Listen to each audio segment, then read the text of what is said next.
कृष्ण जन्माष्टमी। हाँ दोस्तों, जैसा कि आप सभी जानते हो, बहुत जल्दी हम सब मनाने वाले हैं कृष्ण जन्माष्टमी। अब इसे क्यों मनाया जाता है और कैसे मनाया जाता है, आइए आज हम इस सब के बारे में विस्तार पूर्वक जानेंगे। कृष्ण जन्माष्टमी त्योहार भगवान विष्णु के 8वें अवतार श्री कृष्ण के अवतरण दिवस के रूप में मनाया जाता है। ये हिंदू धर्म की वैष्णव परंपरा से संबंधित है। इस त्योहार के अंतर्गत भगवान श्री कृष्ण के जीवन के दृश्यों को नाटक, उपवास, भगवत पुराण कथा, रासलीला, कृष्ण लीला जैसे माध्यमों द्वारा मध्य रात्रि तक प्रायोजित किया जाता है। जैसा कि मध्य रात्रि को भगवान श्री कृष्ण का अवतरण समय माना जाता है। जन्माष्टमी 2023 को 6 सितंबर से 7 सितंबर को मनाई जाएगी। जन्माष्टमी अष्टमी तिथि 6 सितंबर को दोपहर 3:38 से शुरू हो जाएगी और 7 सितंबर को शाम 4:14 समाप्त हो जाएगी। जन्माष्टमी व्रत का संकल्प कैसे करें?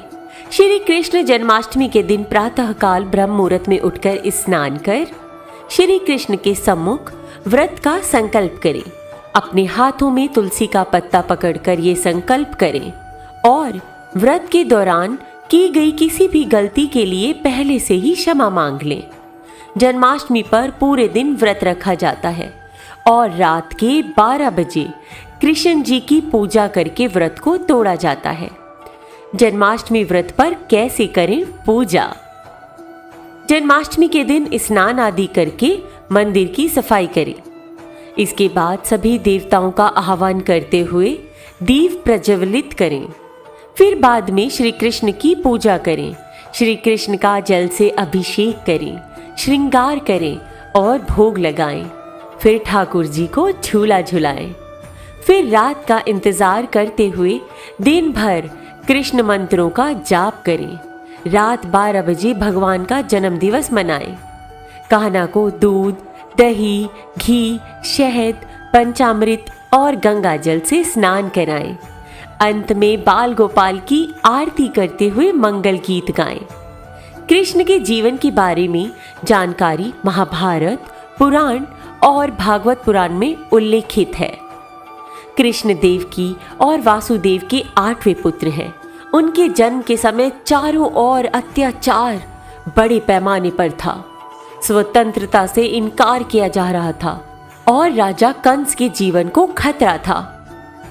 कृष्ण का जन्म भारत की मथुरा की एक जेल में हुआ, जहां उनके माता पिता को उनके मामा कंस ने कैद कर रखा था। देवकी की शादी के दौरान कंस को एक दिव्य आवाज द्वारा चेतावनी दी गई थी कि देवकी की 8वीं संतान उसकी मृत्यु का कारण होगा। इस भविष्यवाणी को झुटलाने के प्रयास में कंस ने देवकी और उसके पति को कैद कर लिया और उनके पहले 6 नवजात शिशुओं को उनके जन्म के तुरंत बाद मार डाला। देवकी की कोठरी की निगरानी करने वाले पहरेदार सो गए और कृष्ण के जन्म के समय कोठरी के दरवाजे चमत्कारिक ढंग से स्वयं खुल गए।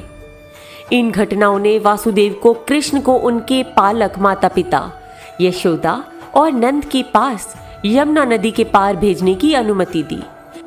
ये कथा जन्माष्टमी के दिन लोगों द्वारा उपवास रखकर कृष्ण के प्रति प्रेम के भक्ति गीत गाकर और रात में जागरण करके मनाई जाती है।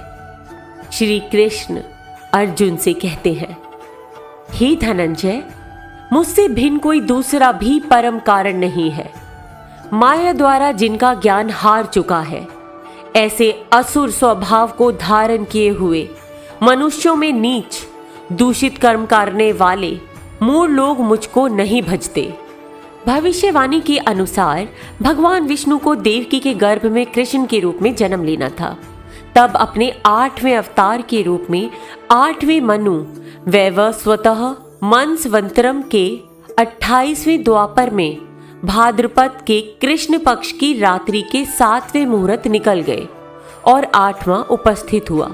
तभी आधी रात के समय सबसे शुभ लग्न उपस्थित हुआ। उस लग्न पर केवल शुभ ग्रहों की दृष्टि थी।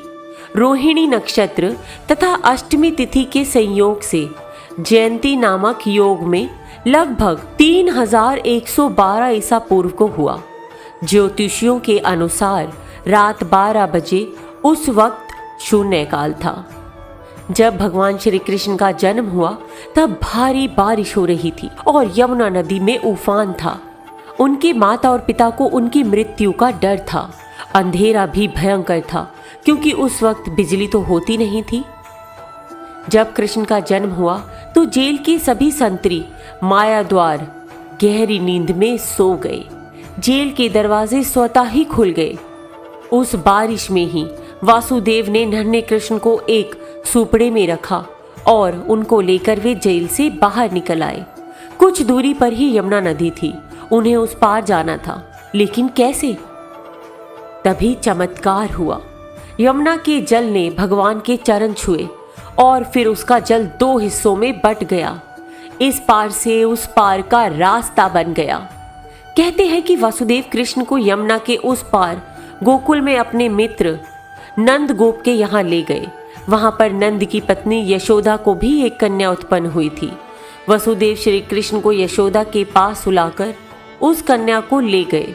गोकुल माँ यशोदा का मायका था और नंद गांव में उनका ससुराल।